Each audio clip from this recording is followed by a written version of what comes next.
박서진이 직접 작곡한 노래에 담긴 비밀이 콘서트에서 밝혀졌습니다. 긴급 속보, 콘서트장을 뒤흔든 단 한 곡의 진실. 공연이 시작되기 전까지 그 누구도 예상하지 못했다. 그날 밤 수천 명의 관객이 숨을 죽인 채 바라보던 무대 위에서 박서진은 단 한 곡으로 콘서트의 의미를 완전히 뒤바꿔 놓았다. 단순한 신곡 발표도 화려한 퍼포먼스도 아니었다. 그것은 한 사람의 인생이 담긴 고백이자 한 가족을 향한 깊고 조용한 사랑의 기록이었다. 공연명도 사전 소개도 없었다. 피아노 위에 놓인 작은 조명, 그리고 마이크 앞에 선 박서진의 표정은 이전과 달랐다. 웃음기 없는 눈빛, 한 박자 늦게 떨어지는 숨결. 그 순간 관객들은 본능적으로 느꼈다. 이 노래는 다르다. 박서진은 노래를 시작하기 전 짧게 말을 꺼냈다. 이 곡은 오늘 처음으로, 그리고 어쩌면 마지막으로 이 무대에서 부를지도 모릅니다. 순간 객석이 술렁였다. MC를 맡은 장윤정 역시 예상치 못한 멘트에 고개를 들었다. 리허설에도 없었던 멘트였다. 이 노래를 만들면서 사실 누구에게도 말하지 못했습니다. 그는 잠시 고개를 숙였다. 마이크에 닿는 숨소리가 그대로 스피커를 타고 흘러나왔다. 그리고 첫 소절이 울려 퍼졌다. 단 3마디. 노래의 첫 소절이 끝나기도 전에 장윤정의 눈가가 붉어졌다. 카메라는 그녀의 표정을 놓치지 않았다. 평소 어떤 무대에서도 흔들리지 않던 그녀가 이번에는 고개를 숙인 채 손으로 입을 막았다. 이 가사는 너무 개인적인 이야기잖아요. 장윤정의 속삭임은 마이크를 통해 그대로 중계됐다. 그 순간 관객들 역시 이상함을 감지했다. 이 노래에는 성공도, 박수도, 사랑 고백도 없었다. 오직 기다림, 주름진 손, 따뜻했던 밤 냄새 같은 단어들이 조용히 가사를 채우고 있었다. 노래가 중반을 넘어서자 박서진의 목소리는 미세하게 떨리기 시작했다. 고음을 올리던 순간 그는 잠시 노래를 멈췄다. 그리고 말했다. 이 노래는 저를 키워주신 제 할머니를 위해 제가 직접 작곡한 노래입니다. 순간 객석에서는 탄식에 가까운 숨소리가 터져나왔다. 누군가는 손으로 얼굴을 가렸고 누군가는 이미 눈물을 닦고 있었다.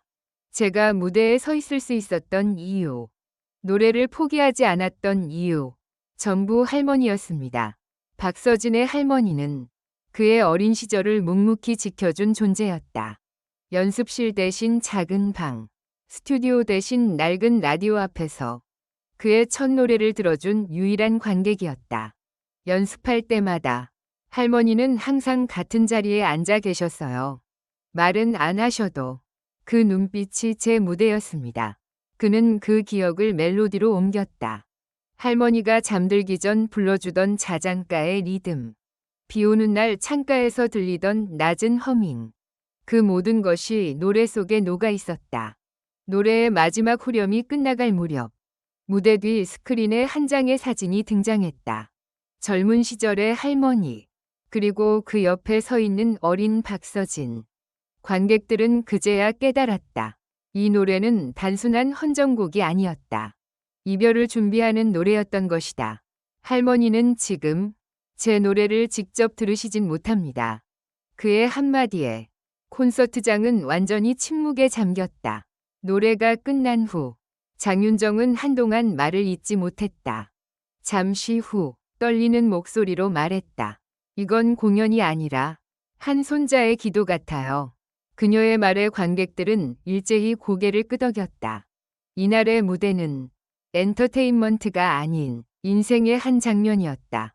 공연이 끝난 직후 SNS에는 관련 영상과 글이 폭발적으로 퍼져나갔다. 이렇게 조용한 노래가 이렇게 크게 울릴 수 있구나. 나도 모르게 할머니 생각이 났다. 박서진이라는 사람을 다시 보게 됐다. 일부 팬들은 이 노래는 음원으로 내지 말아달라고 요청하기도 했다.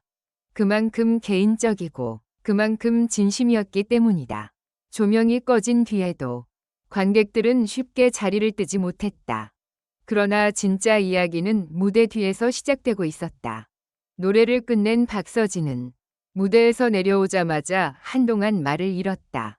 스태프가 다가와 수건을 건넸지만 그는 그것을 받지 못한 채 고개를 숙였다. 어깨가 미세하게 흔들렸다. 카메라가 없는 곳에서 그는 처음으로 완전히 무너졌다. 할머니, 오늘 들으셨어요? 그의 혼잣말은 복도에 울렸다. 그 목소리를 들은 스태프들 중 몇몇은 고개를 돌려 눈물을 닦았다. 알려지지 않은 사실, 이 노래는 공개될 예정이 아니었다.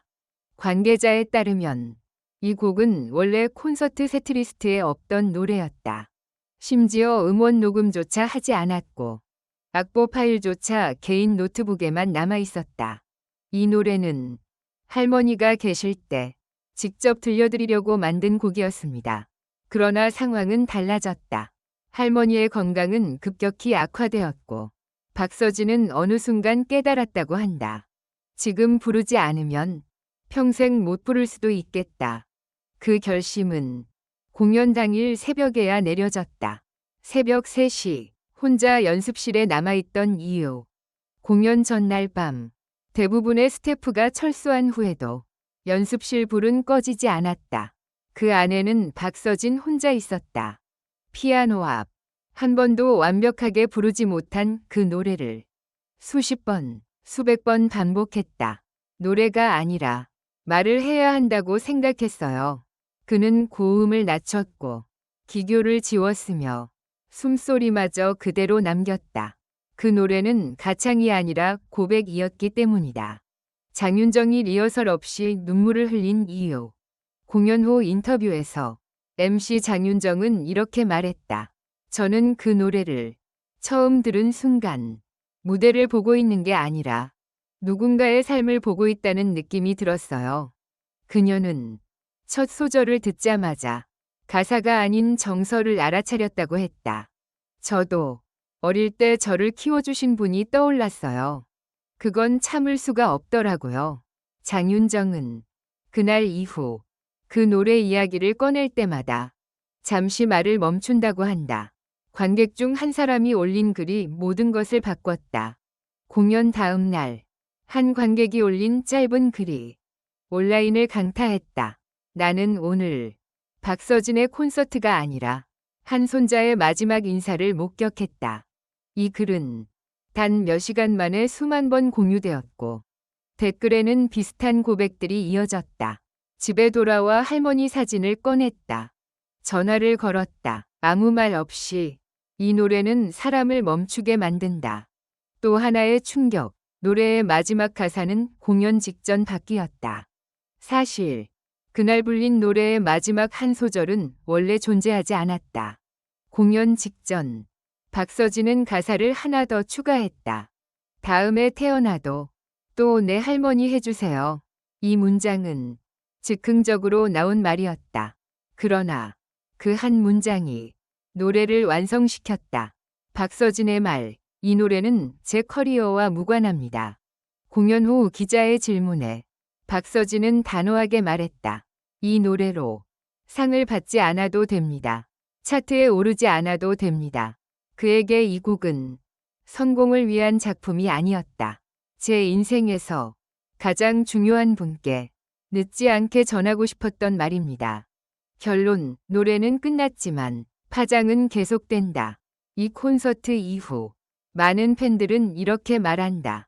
우리는 그날 가수를 본 게 아니라 한 사람의 진심을 봤다. 박서진은 그날 이후 그 노래를 다시 부르지 않았다. 그리고 아마도 그 노래는 단 한 번의 무대만으로도 이미 충분했을지 모른다. 이날 콘서트는 화려한 조명도 폭발적인 무대 장치도 기억되지 않는다.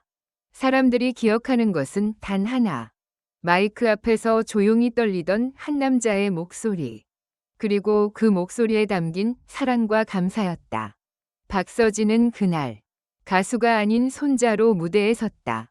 그리고 관객들은 그 진심 앞에서 모두 같은 사람이 되었다.